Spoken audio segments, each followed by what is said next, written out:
Did you know a single decision just stopped billions in Medicaid cuts and hardly anyone is talking about it? This isn't just some political drama in Washington. This decision could directly impact your healthcare, your local hospitals, and even your wallet. What's even crazier, it was blocked not by a senator, not by the president, but by someone whose name you've probably never heard, yet they have the power to stop entire bills in their tracks. And trust me, what happens next could affect millions of families across America. Stick around, because the fight over this isn't over, not even close.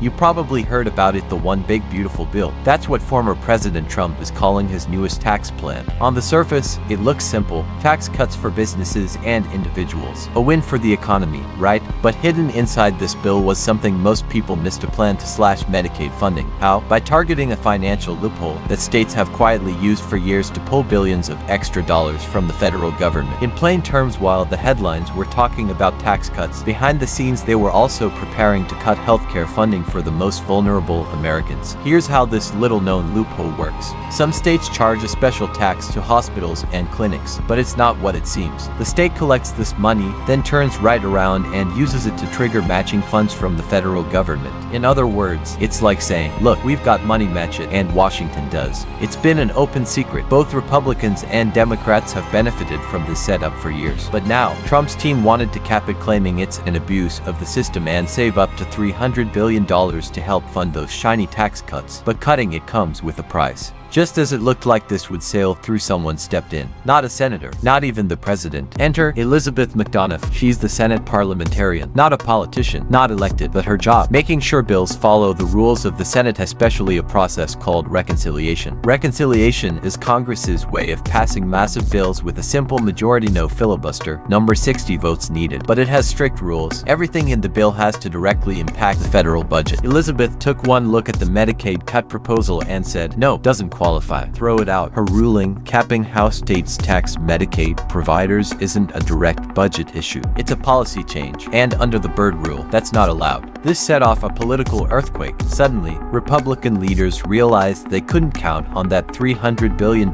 in savings. Some were furious, others were quietly relieved. Senators like Josh Hawley and Susan Collins raised the alarm because in their states, especially in rural areas, hospitals rely heavily on Medicaid funding. Imagine this: you live in a small town. Your local hospital is barely hanging on. Suddenly, Medicaid money dries up. That hospital closes. The next nearest one, 2 hours away. In an emergency, that's the difference between life and death. Even Trump reportedly expressed concern when Hawley laid it out for him. If Trump himself is worried, you know this is serious. To calm the panic, the Senate tossed out a proposal, $15 billion to help rural hospitals survive. But here's the problem: experts say what's really needed is closer to $100 billion. That gap, it's enormous. And it shows just how divided lawmakers are. On one side, you've got those obsessed with cutting costs. On the other, people desperately trying to keep hospitals open and healthcare accessible. And here's where things get strange. Some Republicans, furious that the Medicaid cuts got blocked, turned their anger toward the parliamentarian herself. Senator Tommy Tuberville even called her woke, which, let's be real, doesn't even apply. She's a nonpartisan referee, not a politician. A few even floated the idea of firing her or simply overriding her ruling. But cooler heads pushed back. Why? Because overriding the parliamentarian would blow up decades of Senate rules and possibly cause chaos for both parties in the future. For context, Democrats ran into the same wall back in 2021 when they tried to include a minimum wage hike in a budget bill. The same parliamentarian blocked it then, too. Oh, and by the way, Medicaid cuts weren't the only thing blocked. Proposals to ban Medicaid from covering gender-affirming care. Block moves to defund Planned Parenthood. Block cuts targeting undocumented immigrants. Block not because of politics, but because they didn't meet the strict budget rules of reconciliation. But don't think these issues are dead. They'll be back, probably sooner than you expect. So let's bring this home. What does this mean for you? If you or someone you love relies on Medicaid, this isn't just news. It's personal. Your local hospital funding could be at risk. Your ability to get care might hang in the balance. One story that stands out: a mom in Missouri whose daughter needs weekly therapy for a rare condition. Medicaid is the only way they can afford it. Without it, she said flat out, we lose everything. And if the bill falls apart because of this fight, those tax cuts might get watered down, or politicians might might look elsewhere for savings. Programs like SNAP or clean energy credits could be next on the chopping block. And it gets even messier. Over in the House, Speaker Mike Johnson is fighting to keep his party together. Some Republicans want to hold the line on tax deductions. Others are threatening to walk if clean energy incentives aren't slashed. Meanwhile, Trump is pushing hard to get this bill signed by July 4th. But unless the Medicaid battle and tax disputes get resolved fast, that deadline could crash and burn. And every day this drags on, the cracks inside the Republican coalition grow deeper. So what's the takeaway? This fight isn't just about tax cuts or healthcare funding. It's about priorities, about who gets protected and who pays the price. When lawmakers quietly tuck major healthcare cuts into tax bills, who's really looking out for you? The truth is, the more you understand how these decisions are made, the more power you have. That's why this matters. So let me know in the comments what worries you more: rising healthcare costs or how Congress is handling these decisions. I genuinely want to hear from you. And if you found this breakdown helpful, go ahead, hit that like button, subscribe, and share this video with someone who needs to know what's really going on behind closed doors. Because staying informed, that's how we fight back. Thanks for watching, and I'll see you in the next one.